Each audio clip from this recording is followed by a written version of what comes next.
Fans Talk Football. Welcome, Liverpool fans. I'm sure it's a very disappointing day for you because Liverpool just lost their first time to Everton at Anfield since 1999. And with that, they're on a 4-game losing streak. First time Klopp's gone through a losing streak since 2014. What happened that game? I didn't watch it. I don't know what you're talking about.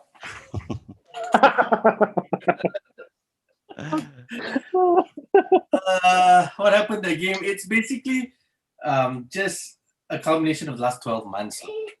You know, there was this slow, I wouldn't say rot, but then the team's been running like crazy. And we've been very lucky in the previous season where we didn't get many injuries. I think this season is just the perfect storm for us. Conspiracy theories are not about the referees. Some of the calls are pretty dubious, but all clubs have got dubious calls. Injuries, like I was just saying just now, like it's when your manager laughs when your captain who plays centre back for you, although it's a midfielder, when your manager laughs, that sums it up when it comes to injuries. It's just a different level of injuries. I don't know. Nick, what went wrong during the game? Why weren't Liverpool able to score? Or maybe Actually, yeah. or defend? Sorry, I've been wondering that myself. I mean, of course, our defensive injuries and our problems are well documented at the back. But for me, one surprising thing is the offense. Because last year for the past couple of years, we were in and about the top scoring. Like Mane, Salah were pretty much in the top 3, top 4 of the top scorer. I mean, the Golden Boot race. So it's very surprising for me to see us struggle so much this year. I saw the statistics earlier. Did you know that against Everton, we had 35 crosses into the box compared to Everton's 9? And in the previous game against Leicester, away from home, we had 34 crosses compared to Leicester's 10. Leicester only crossed 10 times at home against us. We crossed 34 times. I think a lot of it is Trent and Robbo. But I just feel like we're trying the same thing over and over and over again and expecting different results. There's nobody in the offensive line that has the ability, apart from Mane, I feel, who has the ability to get on the end of a cross. And if he's marked, I don't think Firmino and Salah have it in them to get those headers in. So I don't understand why Klopp keeps sticking to this system. I feel like he could have maybe switch it up a bit, maybe play some if you want to be a little bit more different about it, try to be a bit more Arsenal about it, try the intricate passes and stuff. But the thing is, it's also a little bit difficult because teams are parking the buses a lot more this year against us. They realize that that's how we play. And then the teams like Burnley, the West Broms, the Newcastles, they're always packing the back. So it's very difficult for Salah and Firmino to get in and around all those tiki-taka sort of movements. So that's one of the problems we're facing as well. We cannot seem to get, cannot seem to score many goals this year. Raphael, that was a very, very dubious penalty call.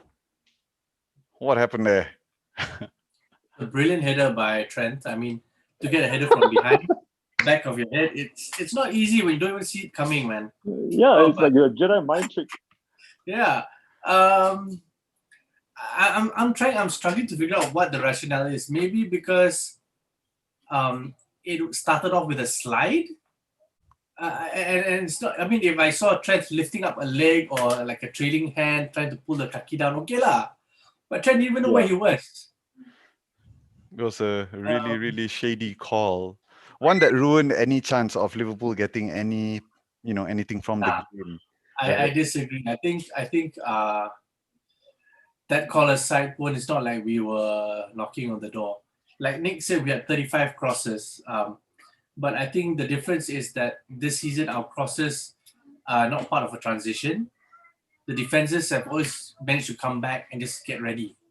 Last few seasons, our cross was at the end of transitions, where we pushed up and then it's a whipping cross and we're running onto the cross. But now, because we don't have a good transition, by the time we start to cross, everyone's in place already. So the parking of the bus is even more difficult lah. And then, I know teams, like they say, okay, Liverpool complain, teams always park the bus. Teams park the bus against United in the 90s. Teams park the bus against Arsenal and the Visibles. How is that an excuse? And once you have a team where our crosses are not at the end of transitions, crossing to people with the height of Salah and Firmino, not the best lah. You don't have you don't have Henry diving headers. You don't have Nistelrooy's or Zlatan's to cross to. We don't have target people. So our crosses only work when it's in transition. And we can't have transition because we don't have Fabinho to break it early. We don't have Henderson to drive it forward in the midfield. We don't have that. So yeah, that's the issue. Sorry, do you agree with Roy Keane recently saying that we are bad champions? In terms of the context, like you said, the Invincibles, the Uniteds of the day. I would say we are. Jump. Yeah, I mean, of course, I would say we are unlucky champions. I really feel even Klopp said it, and Klopp said recently that he felt that even Pep would agree with him. In any other season, we wouldn't be 16 points behind City. Wouldn't happen. If we had Van Dijk and a full team, it's a no-brainer lah. Because although people say, "Oh, your centre backs are gone, your defense are gone," then you should be scoring. But it's a domino effect lah, No transitions, no one in midfield. Nick, surely Liverpool's problems runs deeper than the injury crisis that they're going through right now, right? I don't want to be the type of fan who always gives excuses. Some people always say, I know some of my friends and my cousin has mentioned no preseason and, like we didn't spend as much as the other teams and everything. Where Man City spent a lot on their defense over the summer. I feel like we if you remember back at the start of the season, we were so optimistic when Thiago was signed. We were thinking, oh my God, and Jota as well. We didn't need these players, but my goodness, Edwards just pulled it off, and they are pieces of the puzzle that we can have should a plan B be required. So I thought, there's no stopping us. We're already champions, and we're adding a player of Thiago's caliber to our team. I thought, it's going to be a dynasty for at least 2-3 seasons. We're going to be runaway winners. I don't know. For me, I personally feel like it's just a lack of. It's just like Raphael said. It's like the most unlucky champions ever. So many things that could have gone wrong has gone wrong, and I think the only thing right now for a Liverpool fan is to just stay positive and just go again next year. When the whole team is back, when Virgil is back, when Joe Gomez are back, and then we just get the whole team fresh, proper preseason, and we just go again. We give City a run for their money. Because don't forget, Man City last season, they were not even close to us. They were like 20 points behind at one point. So they were going through a transition phase as well. So we can go through something similar, hopefully. That's very. Sorry, can I just ask? I just want to ask Nick something. Because I'm as a Liverpool fan, I'm curious because of what you said. Do you really rate Thiago? I don't know what I feel like Thiago.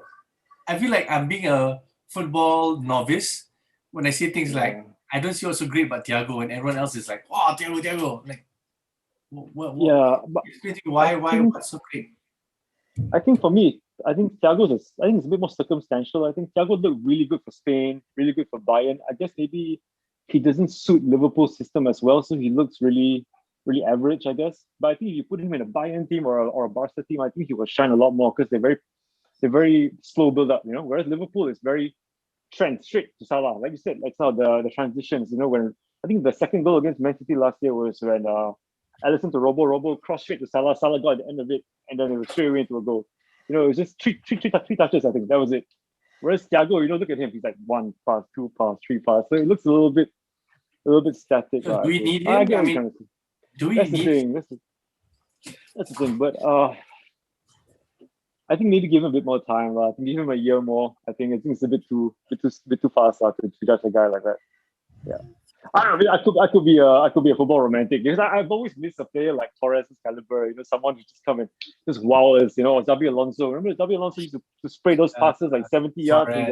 It's like you look at it like, oh, we haven't seen that in the longest time.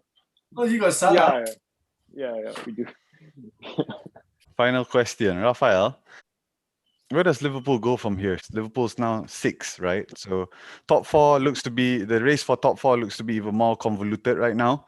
Surely the route to Champions League next season would have to be by winning the Champions League. I guess that would be a successful season, right? That would be a successful season, right? We've done it before. Win the Champions League, got fifth, and still got in. Yeah, in 2005, I remember that. We've done that before.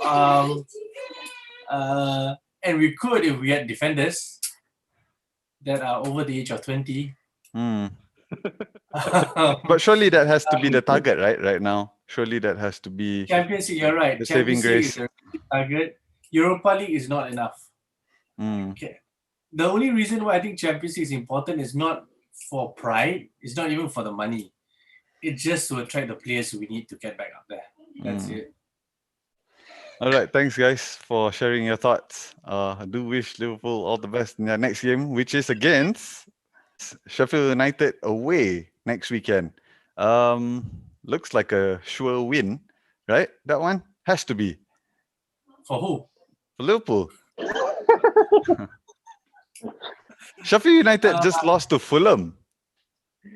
It looks so. but can I just say, sorry, can I make a quick point? I think the last time Everton won at Anfield, everybody was still using Nokia 3210s. Can you believe that? Yeah.